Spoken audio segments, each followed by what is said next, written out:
भाव भी एक समान हो, क्योंकि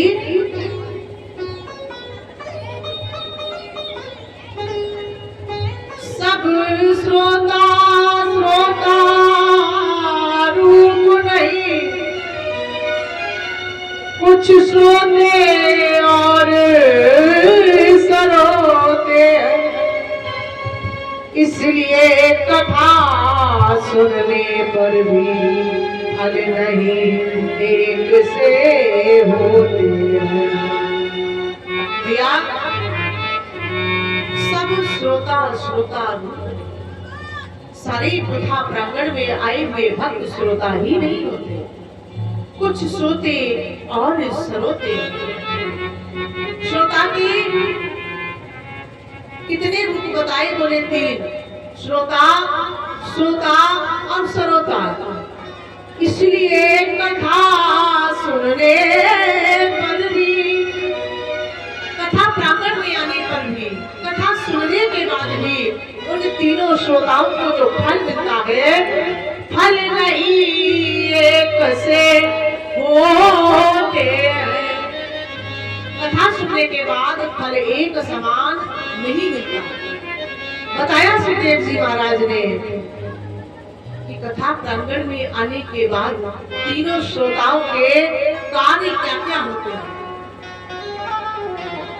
बोली श्रोता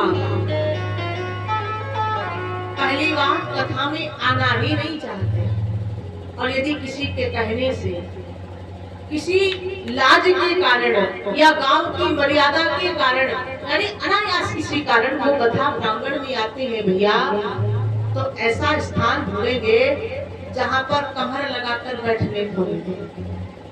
और जब कमर लगाएंगे तो शरीर को आराम मिलेगी, और जब शरीर को आराम मिलेगी तो वो सो जाएंगे, जिनको कहते हैं सोता। दूसरे सरोता, पहली बात आना ही नहीं चाहते, और यदि कदा कदा में आना पड़ गया तो फिर अपना तो बैठेंगे बीच में घुसकर, और पड़ोसी को कौनी मारेंगे, भैया बता कहाँ से आया, ये काम कैसे है, वो बात कैसे है। माने पहले कथा में आएंगे नहीं, यदा कदा आ भी गए तो ऐसी जगह बैठेंगे, ना तो स्वयं कथा सुनेंगे ना दूसरे को सुनेंगे। तो भैया श्रोता बनकर के आइए।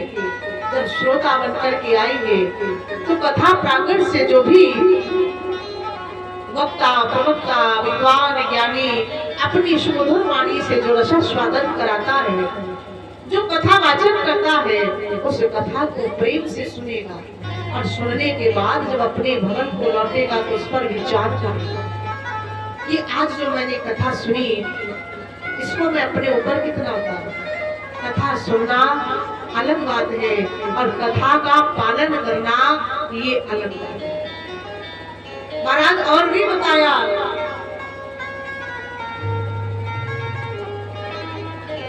अपना अपना काम है, अपना अपना ध्यान, जितना जिसका प्रेम है उतना ही कल्याण। जिसका परमात्मा से जितना प्रेम है उसका उतना ही कल्याण। बड़ा सुंदर भाव है, सुनिए। हे मुरलीधर चले या मोहन, हम भी तुमको दिल में बैठे, मुरलीधर चले या मोहन, तुमको दिल में बैठे, मुरलीधर।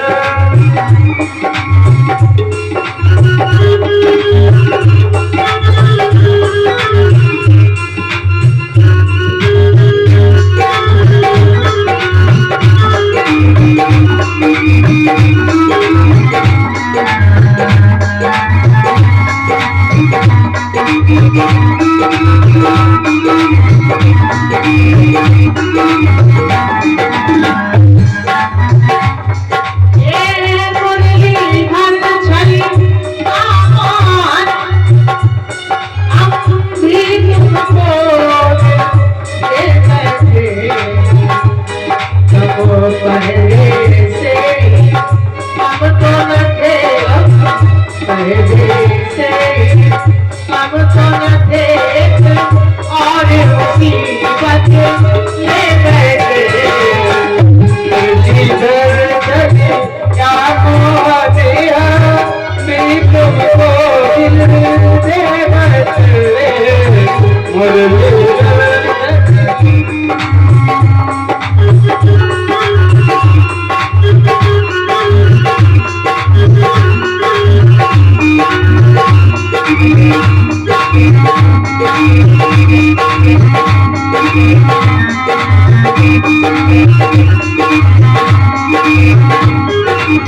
भजन का भाव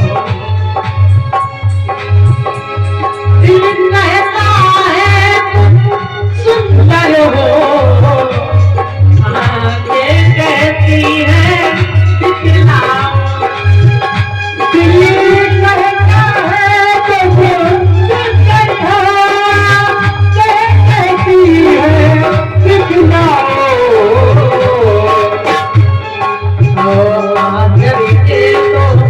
मिलते नहीं आकर के मिलते नहीं हम कैसे कहे देखो ये